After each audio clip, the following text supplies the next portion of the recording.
Welcome to Montrose Museum for Doors Open Day 2020. This year we're celebrating Scotland's buildings and stories online in a digital festival which you can enjoy from the comfort of your own armchair. I'm Rachel Jackson, I'm the museum's exhibition lead for Angus Alive, and today I'm bringing you a short video which showcases some of the interesting objects on display to mark a very special anniversary for the well-known landmark of Scurdie Ness Lighthouse. On Tuesday the 1st of March 1870 at 6 o'clock, the Scurdie Ness Tower was lit for the first time. Amidst cheers from the Ferryden and Montrose seafaring communities it was built to protect.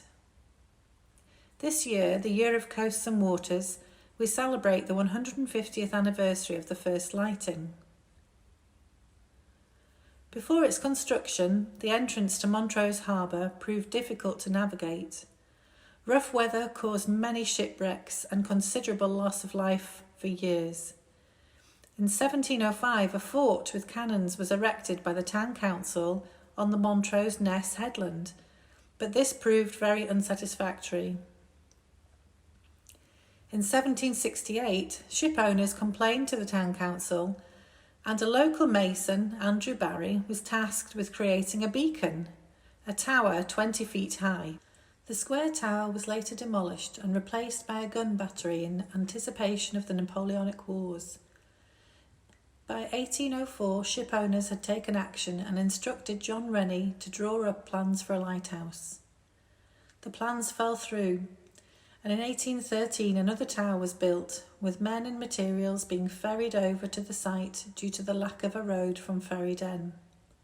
Finally, in 1868, after the town council and local MP lobbied for a new lighthouse, the Northern Lighthouse Board agreed to the construction at a cost of £2,700.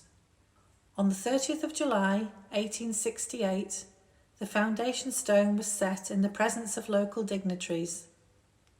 To build the foundations, the stone was quarried from Benholme near St Cyrus. It was then transported by boat or overland via rail and cart to the Ness. The tower itself was constructed of white brick, transported by sea from Alloa. So many bricks were transported that there was enough left over to build a 2-storey keeper quarters and new housing in the nearby village of Ferryden. The 39-metre tall tower, built by David and Thomas Stevenson, was finished 2 years later in 1870. On the evening of the first lighting, boats in the harbour were covered with colourful bunting and a large crowd gathered on the shoreline to witness the event.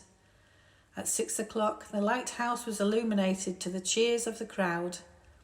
Fireworks were launched, the town's bells rang, and a toast was raised by the notables gathered on a steamer offshore. A grand banquet in the Star Hotel concluded the evening, presided by the town provost. The people of Ferryden particularly celebrated, as the lighthouse would provide a vital lifeline for their fishing fleet. The village was illuminated with lamps, a torchlight procession organised, and a bonfire made of old fishing boats was lit amongst other festivities. Many keepers lived in the lighthouse. In 1934, Norman MacLeod and his family were posted to Scurdie Ness. 2 families lived at the Ness. The principal lighthouse keeper lived upstairs, while the MacLeods lived below. There was no plumbing, so rainwater was collected in a tank on the roof. Washing was done in wooden tubs, but during dry summers, water had to be collected from a well a quarter of a mile away. Drinking water was delivered to the lighthouse from Montrose by lorry. Norman's daughter, Peggy MacLeod, recalled that when the keepers were tired, they sometimes sent the children up to the tower to power the light. However, they were warned not to tarnish the brass rails going up and down the stairs. The primary duty of the lighthouse keepers was to ensure their light was in perfect working order.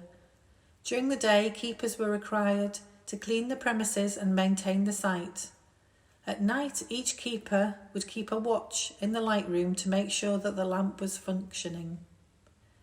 Keepers were divided into 2 grades, principal and assistant light keepers. Commissioners were appointed from local government to direct the organisation. The last keepers left Scurdie Ness in 1987 when the site was converted to automatic.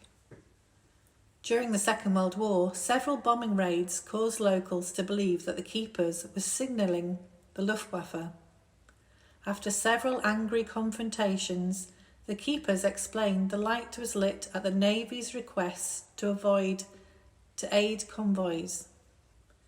The Royal Air Force took the side of the locals, saying that the white lighthouse acted as a landmark for enemy planes during daylight. Sailors arrived with buckets of paint, with instructions to paint the tower black. However, they refused after witnessing the dangerous rope cradle used by the keepers during their annual whitewash. It was eventually left to the keepers, after much protest, to paint their beloved lighthouse black. Can you imagine how long that would have taken? This is a watercolour of Scurdie Ness painted around 1940 by Charles Oppenheimer. Charles was born in Manchester in 1875. His father was German, but his mother was actually from Montrose. It's possible his family links to the area were the inspiration behind this beautiful painting. The Scurdie Ness Lighthouse features in many people's memories as a location for family walks, picnics and holidays. In our archive collection, we have a set of diaries written and beautifully illustrated by Margaret Forrest Mill, documenting her summer holidays, visits to local sites, bathing, painting and reading. In 1911, Margaret Mill lived in Dorwood Road, Montrose, with her mother and elder brother Dick. Her father had died the year previously in 1910, the year they travelled to Switzerland. In 1911, the year after their Swiss adventure, they stayed at home for the summer and enjoyed the simple pleasures of life. Margaret, who was privileged enough to own a camera, took photographs of the beach and the lighthouse. Margaret's diary, 23rd of August, 1911. We packed baskets with all the necessary utensils for an outdoor tea. After plenty of provisions, my camera, and with a few other things, we set out. As usual, we crossed in the jenny boat and then walked along the road above the rocks. The tide was going out and the shore looked lovely. All the seaweed and rocks still wet with waves. At last we reached the lighthouse and then searched about for a suitable spot to picnic. The nicest, most sheltered places had their picnic parties, so we could not decide. At last someone suggested going into a cornfield which was on the high bank above the rocks. The corn had been cut, so we thought this would be a delightful place to take tea. We unpacked the things, then Vera and Dick went to get boiling water from the lighthouse.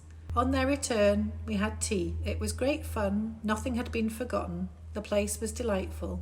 As it was high up, we got such a good view of the rocks and along the coast to the south. We enjoyed the walk home from Ferry Den and got a delightful view of Montrose and the suspension bridge in the distance. On our return, I thought it was still early. I might as well develop a roll of film. So I did that before the others returned. This uniform was typically what a lighthouse keeper of the Northern Lighthouse Board had worn. The Bell Rock Lighthouse depicted on the badge and buttons was built by Robert Stevenson, father of David and Thomas Stevenson, the engineers of Scurdie Ness. This uniform is kindly on loan from the Museum of Scottish Lighthouses. The inventory book was a key document at every lighthouse. It ensured that outgoing keepers did not take any items and allowed new keepers to check they had everything they needed. The signatures of Scurdie Ness keepers can be seen here.